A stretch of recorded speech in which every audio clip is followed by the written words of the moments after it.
उगना या उगना महादेव को मिथिला में 14वीं शताब्दी के आसपास उनके भक्त मैथिली कवि विद्यापति के सेवक के रूप में शिव का अवतार माना जाता है। पौराणिक कथा के अनुसार मिथिला के लोग आमतौर पर उगना के नाम से शिव को याद करते हैं और उनकी पूजा करते हैं, जो देवता के हजारों नामों में से एक है। दंत कथा।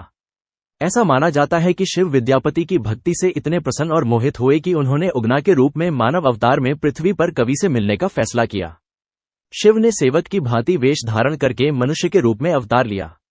वह नौकरी की तलाश में कवि विद्यापति के घर पहुंचे।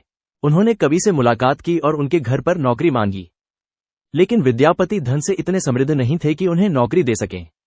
तब उगना 2 वक्त के भोजन के खर्च पर कवि के घर काम करने के लिए तैयार हो गए। एक बार की बात है, विद्यापति भीषण गर्मी में राजा शिव सिंह से मिलने के लिए उनके दरबार में जा रहे थे। तभी उन्हें पानी की बहुत प्यास लगी और उन्होंने उगना से थोड़ा पानी लाने को कहा। उगना विद्यापति की नजरों से कुछ दूर चले गए और अपनी जटा से अपना लोटा गंगा जल से भर लिया। फिर वह विद्यापति के पास वापस आया और कवि को पानी का पूरा लोटा पीने के लिए दिया।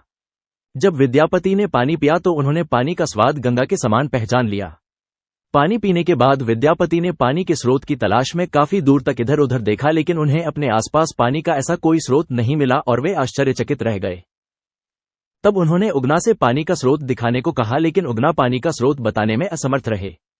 तब विद्यापति ने उगना से प्रार्थना की और उनसे अपना असली परिचय स्पष्ट करने को कहा। विद्यापति की कई अपीलों के बाद उगना ने अंततः शिव के रूप में अपनी असली पहचान दिखाई। तब शिव ने विद्यापति से अपनी असली पहचान किसी को न बताने का वादा करने को कहा और विद्यापति अपनी असली पहचान किसी को न बताने के लिए सहमत हो गए। लेकिन एक दिन कवि की पत्नी उगना से बहुत क्रोधित हुई और उसे लकड़ी जलाकर मारने की कोशिश की। विद्यापति ने इस घटना को देखा और अचानक अपनी पत्नी को जलती लकड़ी से पीटने से रोकने के लिए उगना की असली पहचान बताई, और फिर उगना अपनी असली पहचान दिखाकर वहां से हमेशा के लिए गायब हो गया। संबंधित स्थान: उगना महादेव मंदिर, भवानीपुर। कहा जाता है कि उगना बिहार के मिथिला क्षेत्र में मधुबनी जिले के भवानीपुर गांव में विद्यापति के सामने शिव रूप में प्रकट हुए थे। बिस्फी विद्यापति डीह, मधुबनी। इसी तरह यह माना जाता है कि शिव ने उगना का अवतार बिहार के मिथिला क्षेत्र में मधुबनी जिले के बिस्फी गांव में लिया था।